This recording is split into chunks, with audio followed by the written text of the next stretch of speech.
பெருமை பெருமை பொல்லாத நோய்.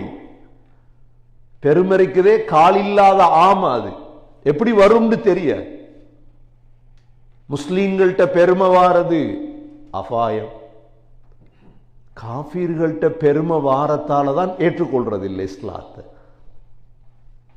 முஸ்லீம்கள்ட்ட பெருமை வந்தா என்ன நடக்கும்? பெருமை வந்தா என்ன நடக்கும்? பெருமையுடைய அடையாளம் என்ன? பல அடையாளங்கள் இருக்குது. அல்லாஹ் சொல்றான், அல் கிபிரியா உரிதாஇ, பெருமை என்னுடைய மேலாடை.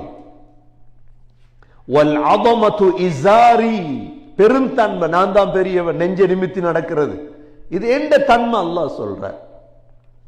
ஃபமன் நாஸஅனி வாஹிதம் மின்ஹுமா, இந்த ரெண்டிலிருந்து ஒன்றை யாராவது என்னிடமிருந்து கலற்றி எடுத்தால், அஸ்கன்துஹு நாரி, என்னுடைய நரகத்தில் தான் நான் வாழ வைப்பேன்.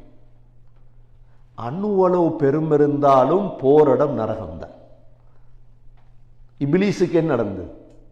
இப்லீஸ் எவ்வளவு பெரிய இபாதத்தாளி. ஆதம் அலைஹிஸ்ஸலாத் அல்லாஹ் படைத்து சொன்னான் சுஜூத் செய். இப்லீஸ் சொன்னது என்ன தெரியுமா? خلقتني من نار وخلقته من طين, என்ன நெருப்பால படைச்சி அவரை மண்ணால படைச்சாய், என்னை விட தாழ்ந்தவர், நான் ஏன் சுஜூத் செய்யும்? நான் ஏன் சுஜூத் செய்யணும்? இந்த பெருமைக்கு அல்லாஹ் கொடுத்த தண்டனை என்ன? அஊது பில்லாஹி மினஷ் ஷைத்தானிர் ரஜீம், துரத்தப்பட்ட ஷைத்தான். கண்ணியமிக்க சகோதரர்கள், எங்கள்கிட்ட பெருமை வந்துடக்கூடாது. எங்கள்கிட்ட காசு இருக்கலாம், எங்கள்கிட்ட பணம் இருக்கலாம், நான் கனேடியன் சிட்டிசன், அது பெருமைக்குரிய ஒன்று அல்ல. கண்ணை பொத்தினா பாஸ்போர்ட்டை வைக்கணும் தலை கீழே. கண்ணை பொத்தினா பாஸ்போர்ட் எங்க ஒன்று வைக்க போறீங்க? என்ன செய்ய போறீங்க? நான் கனேடியன் இல்லை, நான் ஒரு முஸ்லீம். அந்த பெருமை வந்து நான் பழைய ஆள், கனடாக்கு நான் 20 வருஷம், நான் 30 வருஷம், பழைய ஆள் கனடா. நீங்க எல்லாம் புதியவங்க, நீங்க நியூ கமர்ஸ், பேரும் வச்சாச்சு.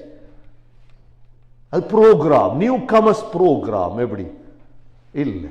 நியூ கமர்ஸும் இல்லை, ஓல்ட் கமர்ஸும் இல்லை. அப்படியெல்லாம் பிரிக்க கூடாது. முஸ்லீம் எல்லாம் முஸ்லீம், அவ்வளவுதான். பணிவு வரும். உலகத்தில் முஸ்லீம்களிடம் இந்த பெருமை வந்துடக்கூடாது சகோதரர்களே. அதனாலதான் மிக பயங்கரமான ஹதீஸ் தான் கரண்ட காலு கீழே உடுப்ப உடுக்கிறது.